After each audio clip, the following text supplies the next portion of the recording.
ओम शांति। 20 जून 2025। बाबा की मुरली का सार। मीठे बच्चे, बाप का प्यार लेना हो तो आत्म अभिमानी होकर बैठो। बाप से हम स्वर्ग का वर्षा ले रहे हैं, इस खुशी में रहो।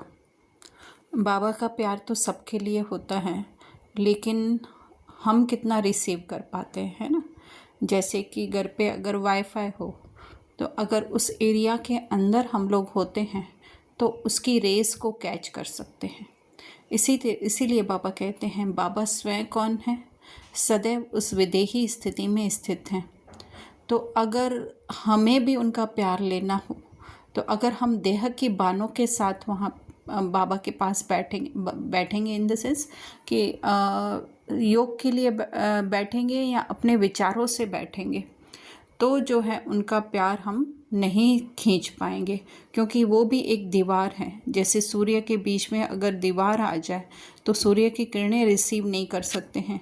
इसी तरह से देहबान है, कोई भी देह का संकल्प है तो बाप का प्यार ले नहीं सकेंगे हम लोग। इसलिए बाबा से संपूर्ण रीति से प्यार या उसकी समझ लेने के लिए जो है बाबा कह रहे हैं, आत्म अभिमानी अर्थात देह की सारी पहचानें भूल करके बैठो। इस ड्रामा में जो भी मिला हुआ है उसे भूल करके बैठो। बाप से स्वर्ग का वर्षा ले रहे हैं, अर्थात कि उसके बाबा वर्षा तो सबको देते हैं, पर जो उसको अपने अंदर इस ज्ञान को धारण करता है, क्योंकि वर्षा कैसे मिल रहा है हमें, या वर्षा है ही क्या? बाबा का जो ज्ञान है वो भी जो है बहुत सारों को एक जैसा ही मिल रहा है, लेकिन फिर भी जो है उसमें से कोई कितना उठाते हैं, कोई कितना उठाते हैं। तो उसके लिए भी मुख्य शर्त यही है कि स्वयं को आत्मा समझो। आत्मा जितना जितना हम उस साइलेंस में स्थित होते जाएंगे तो हमारे अंदर वो सारे जो गुण भरे हुए हैं वो जो है इमर्ज होने लगेंगे। तो बाबा कह रहे हैं इसी खुशी में रहना है। प्रश्न, संगम पर तुम ब्राह्मण से फरिश्ता बनने के लिए कौन सी गुप्त मेहनत करते हो? उत्तर, तुम ब्राह्मणों को पवित्र बनने की ही गुप्त मेहनत करनी पड़ती है। तुम ब्रह्मा के बच्चे, संगम पर भाई बहन हो। भाई बहन की गंदी दृष्टि रह नहीं सकती। स्त्री पुरुष साथ रहते दोनों अपने को बीके समझते हो। इस स्मृति से जब पूरा पवित्र बनो तो फरिश्ता बन सकेंगे। तो पवित्र बनना अर्थात जो हमें इस ड्रामा में पहचाने मिली हुई हैं तो उसको भूलना है। फिर उसमें स्त्री पुरुष का भी भान आ जाता है। तो ये जब हमारे संकल्प रूप में होगा, संकल्प में या ज्ञान के आधार से जब हमारा ये बुद्धि में दौड़ेगा, तो फिर जो है वो हमारी गंदी दृष्टि अर्थात देह की दृष्टि नहीं जा सकती है। तो बाबा कह रहे हैं ब्रह्मा के बच्चे, है ना, तो अर्थात ज्ञान, ब्रह्मा अर्थात ही क्या? ज्ञान। तो ज्ञान के आधार से हम जान चुके हैं कि हर एक जो है वो आत्मा एक समान है। अगर फिर भी जो है हमें गृहस्थ व्यवहार में रहना पड़ रहा है तो भी जो है हमारी भाई बहन की दृष्टि रहनी चाहिए। धारणा, विचार सागर मंथन कर ब्रह्मा से विष्णु कैसे बनते हैं इस टॉपिक पर सुनाना है।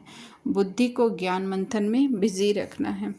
तो औरों को तो ठीक है जब हम सुनाएं तब सुनाएं, लेकिन स्वयं को ही जो है वो सुनाना है। जो आत्मिक स्मृति हमारी जो है वो सोई हुई है। आत्मा तो सदैव है ही जागृत, है ना, वो तो हर सीन को देख रही है जो हमारे सामने घटित हो रहा है, लेकिन जो वो स्मृति बार बार सो जा रही है तो उसको जो ब्रह्मा से विष्णु अर्थात इस ज्ञान के आधार से ही जितना जितना धारण करते जाएंगे उतना ही विष्णु के समान, विष्णु अर्थात जिसमें स्त्री और पुरुष दोनों के संस्कार हैं, है ना, इसीलिए लक्ष्मी नारायण का कंबाइंड रूप दिखाते हैं विष्णु का। तो ऐसे उसकी अपने अंदर ही जो है वो सर्विस करनी है। इसीलिए बाबा कह रहे हैं बुद्धि को ज्ञान मंथन में बिजी रखना है। दूसरा, राजाई पद प्राप्त करने के लिए ज्ञान और योग के साथ साथ आप समान बनाने की सर्विस भी करनी है। अपनी दृष्टि बहुत शुद्ध बनानी है। तो राजाई किसको प्राप्त करने की है? जो आत्मा वैसे तो है ही सदैव राजा, लेकिन जो मन जो है वो आत्मा से दूर हो करके इस विश्व में जो है वो भटक रहा है, तो वो स्वयं उस आत्मा में फिर से मर्ज हो जाए तो वो है राजाई लेना।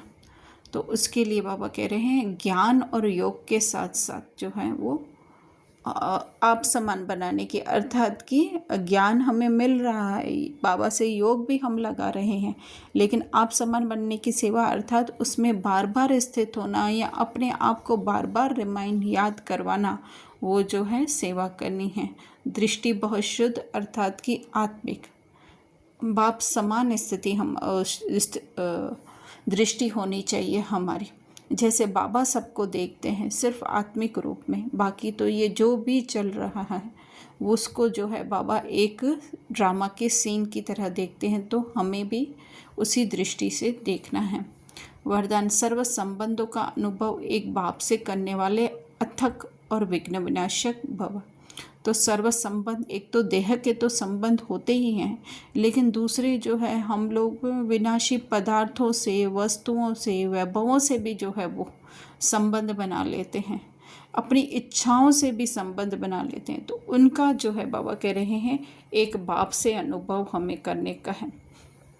तो इसके लिए जो है वो ऐसा करने से जो है वो अथक और विघ्न विनाशक अर्थात अपने पुरुषार्थ में ही जो है वो हम थकेंगे नहीं कभी, और जो इसी स्मृति में रहते हैं, है ना, कि मैं सत्य स्वरूप आत्मा हूँ और मेरे अंदर ही सब कुछ है, चाहे ज्ञान, चाहे खुशी, चाहे सुख, चाहे शांति। तो बाबा कह रहे हैं इसी बाप और सेवा, इसी लगन में मगन रहो, क्योंकि ये भी क्या है, अपने आप का चिंतन करना, ये भी जो है एक तरीके की सेवा है। तो डबल लाइट होंगे, अर्थात ना इस देह का बोझ होगा और ना ही जो इस देह के द्वारा कर्म किए जाएंगे उसका भी कोई बोझ होगा, क्योंकि उससे उपराम हम आत्मा इस देह को भी देखने वाली हैं, उस देह को कार्य करते हुए भी देखने वाली है, पर उसमें से दोनों में से कोई भी हम नहीं हैं। तो बाबा कह रहे हैं कंप्लेंट समाप्त हो जाएंगे, सर्व कंप्लेंट, है ना। तो कभी होता है कि हाँ मुझे इधर दर्द हो रहा है, कभी होता है कि रिश्तों में तकलीफ़ है, कभी ऐसा होता है कि कोई टैक्स की प्रॉब्लम है, कोई गाड़ी की प्रॉब्लम है, तो वो सब जो है वो समाप्त हो जाएंगे, क्योंकि उस डबल लाइट स्थिति में जो है वो कोई भी बात हमें भारी नहीं लगेगी। क्योंकि कोई भी बात भारी कब लगती है, बुद्धि से लगती है, लेकिन बुद्धि ही जब वो बाबा को हम लोग दे देते हैं, तो वही जो है ना लाइट, डबल लाइट होना, तो वो बुद्धि भी जब बाबा को दे दी, हर चीज़ हमने बाबा को दे दी, हर चीज़ बाबा के साथ जोड़ ली, तो सारी कंप्लीट समाप्त, कंप्लीट अर्थात कि अपने उस सत्य स्वरूप में हम स्थित हो जाएंगे। सहज योगी, यही तो है सहज योग। स्लोगन, संकल्प में भी किसी देहदारी तरफ आकर्षित होना अर्थात बेवफा बनना। तो ज़रूरी नहीं है कि वो देहधारी कोई और हो, हम स्वयं की देह से भी आकर्षित होते हैं, तो उस देह में सब कुछ हो जाता है, हमारी सेंसेशन, फीलिंग, इमोशन, या फिर कहें हमारे विचार, सब कुछ, अगर उसमें भी अगर हम आकर्षित, जरूरी नहीं है कि अच्छी तरीके से या किसी भी तरीके से हम बंध, हमारी बुद्धि उसमें बंध जाती है, तो बेवफा हो जाती। तो ये कोई बेवफा मतलब वो दुनियावी हिसाब का वाला बेवफा नहीं है, लेकिन इस तरह से कि हम बाबा से दूर हो जाते हैं, हमारी बुद्धि जो है वो बाबा की शक्तियों को कैच नहीं कर सकती है, वही है बेवफा बनना।